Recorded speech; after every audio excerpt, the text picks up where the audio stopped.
Tottenham 3, Brentford 2. Tottenham come away with I'd say, much needed 3 points at home today in the Premier League. Welcome to Top of the Perch. I'm, of course, your host, as always, Nick Burt. Very interesting midweek game at the Tottenham Hotspur Stadium this evening/afternoon, depending where you are.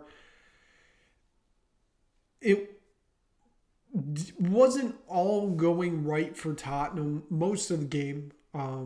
It all wasn't going right for Brentford most of the game. This was just it was a mess of a game, I guess I would say. A lot of missed opportunities on both sides, yet we still end up with a 5-goal thriller. So, let's get into it. Tottenham early on, first, I want to say 7 or 8 minutes, they have a chance. I believe it was, if I'm not mistaken, Kulusevski had a chance. Brentford backline, stop it, all that. And nothing really came of anything after that.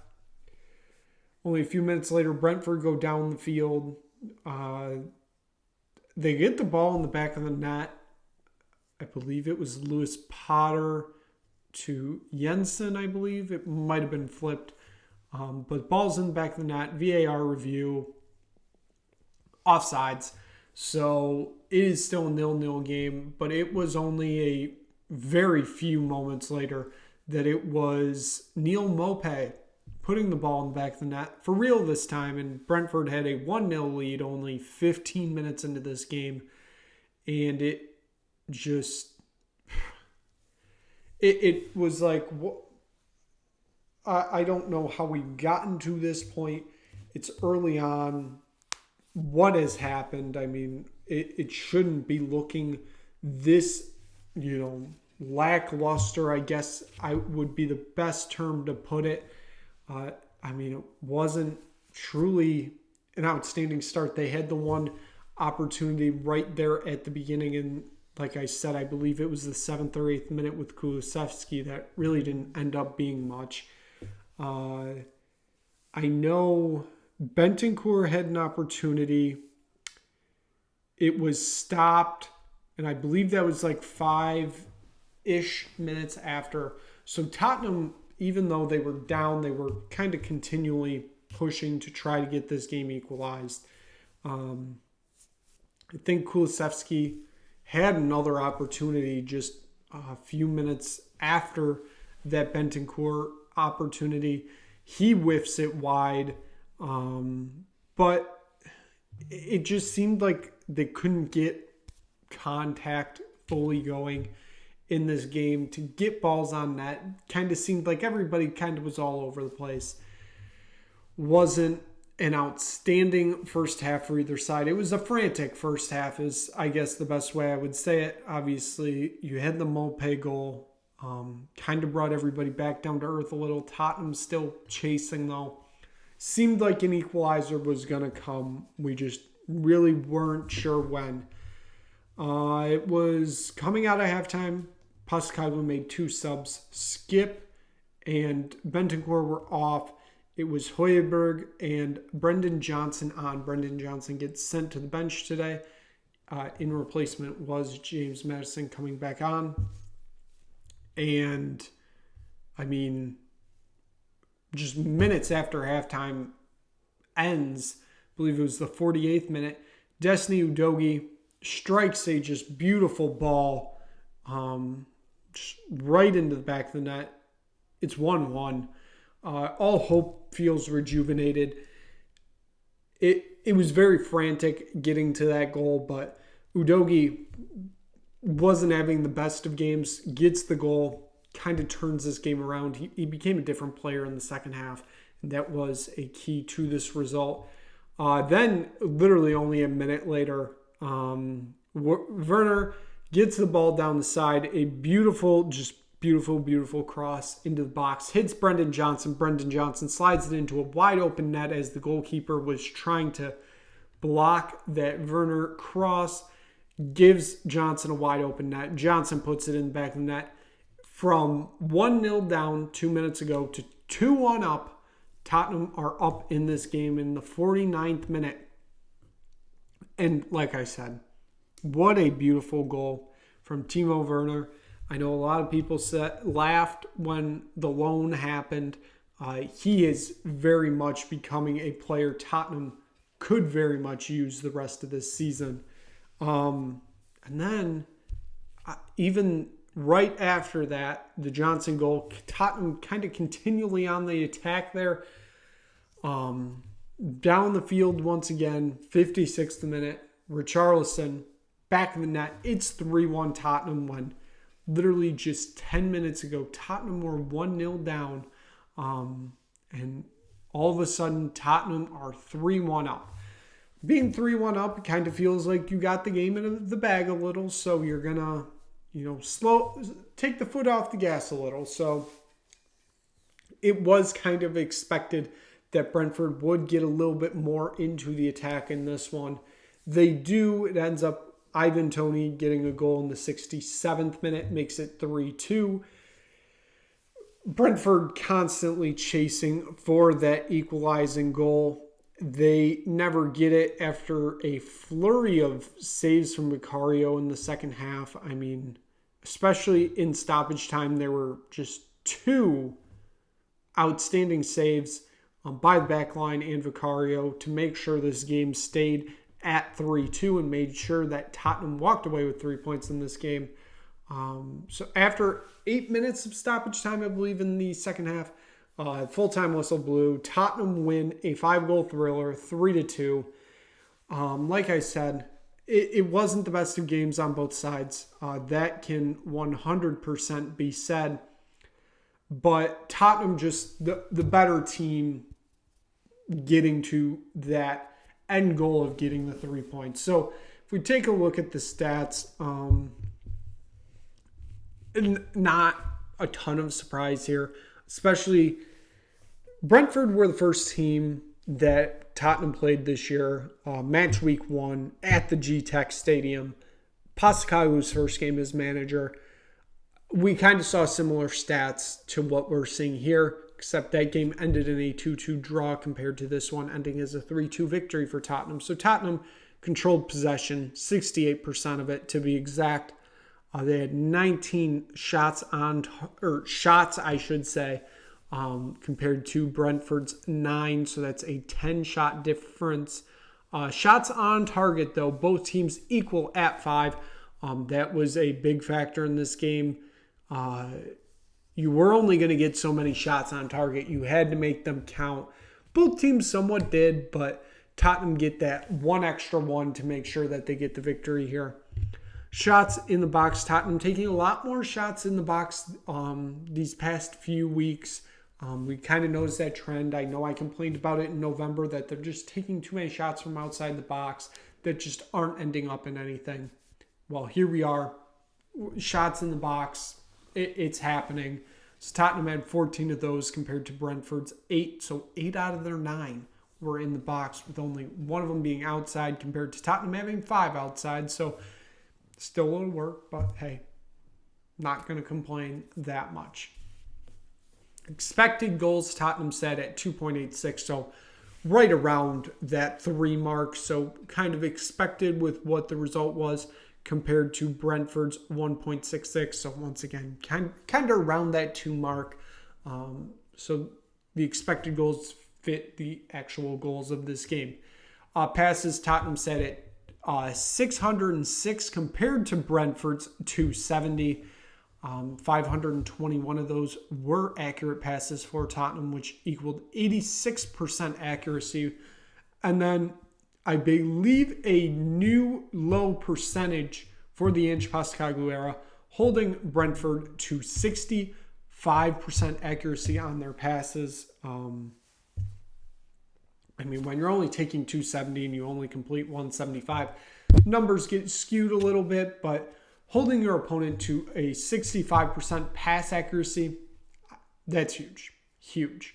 Fouls, Tottenham had 13 compared to Brentford's 15. It got a little chippy.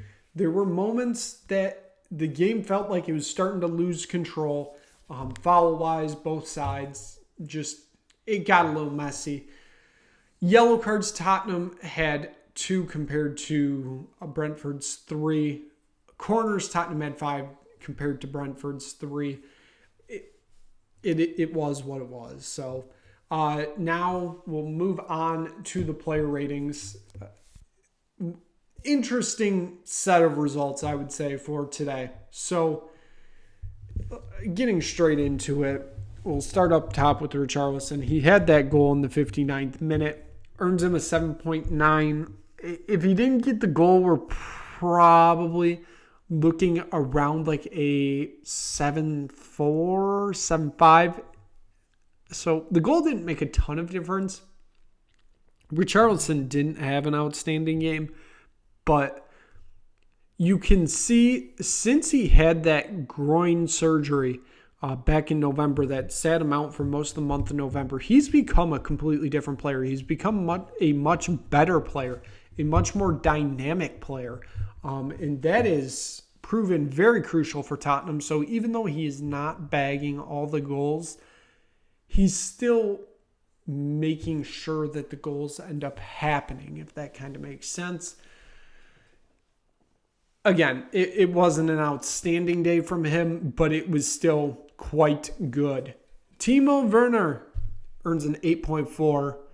Had that beautiful assist on the Brendan Johnson goal. He also very much influenced that Destiny Udogie goal. He earns the man of the match with an 8.4 score from myself. Like I said, people kind of laughed when we signed him on loan. They're like, we saw what he did at Chelsea. He's going to just do it again. Obviously, he hasn't got the goals yet, but this is his fourth match at Tottenham. I think third. I'm sure that they'll figure out something. But he's making plays that need to be made. He's stepping in as a playmaker, especially with Heung-min's son out. Son moves on to the Asian Cup quarterfinals. That game will be on Saturday, I believe. They play Australia, so a rematch of the 2015 Asian Cup final where manager of Australia, Ange Postecoglou, defeated South Korea with Heung-min's son on the field 2-1 in extra time, with Australia winning their first Asian Cup in, I believe it was 60 years at the time. But Werner stepping up, huge. He's going to be a great player if he keeps playing like this. James Maddison, first full game back after injury. I know he played about 30 minutes in the FA Cup. He plays he didn't play a full 90 today. He played 88 of the 90. So basically close enough to a full 90. Earns an 8.3. His playmaking ability was missed. You could really see it on the field with him back. Just a good performance from him. He makes impacts that Tottenham doesn't have the players to replace him, so keeping him healthy is crucial. Dejan Kulusevski earns a 7.7. The 2 missed opportunities by him in the first half really hurt his score for me. I thought he had a pretty decent day. It wasn't outstanding, wasn't awful, but those 2 missed shots it wasn't great. Bentancur and Skip. Gave them both 6.8s because they both got subbed off at half, first of all. I know some of it's tactical. It doesn't mean the player's being awful, but both of these guys weren't that great out there today. I know we were excited to see a Bentancur-Maddison midfield for the first time ever. It wasn't outstanding. It wasn't awful. I'm sure that it's going to get much better as, you get playing time with each other, but you still got those kinks to work through. It wasn't the day for Bentancur and Skip. Like I said, they got subbed off at half, brought on Johnson, who ended up scoring the goal. yeah, it was a good performance for both of them on this day. Destiny Udogie gets that first goal to tie up the game. Like I said when recapping that goal, Udogie had a quite awful first half. It was not great. Kind of earns it back a little with second half play, especially the goal. He earns a 7.8. Kind of got back to that playmaking ability that we saw from him. Hopefully, that first half was just an anomaly. And hopefully we continue to see better things from him. Van de Ven and Romero, they're still working back from injury, but it still wasn't the best of games from either of them today. Van de Ven earns a 7.2. Romero earns a 7.4. It wasn't awful. It's better than having, Ben Davies and Emerson Royale. But I think they're just working back from injury, getting back to 100%. And this Brentford attack is also, it's hard to stop sometimes. It was just one of those days, basically. Just one of those days. And you need a good performance. You don't need a great performance. And we got good enough today. Pedro Porro earns a 7.6. Once again, the whole back line today, not the best of performances, but you kind of expect that against a team like Brentford with their style of play.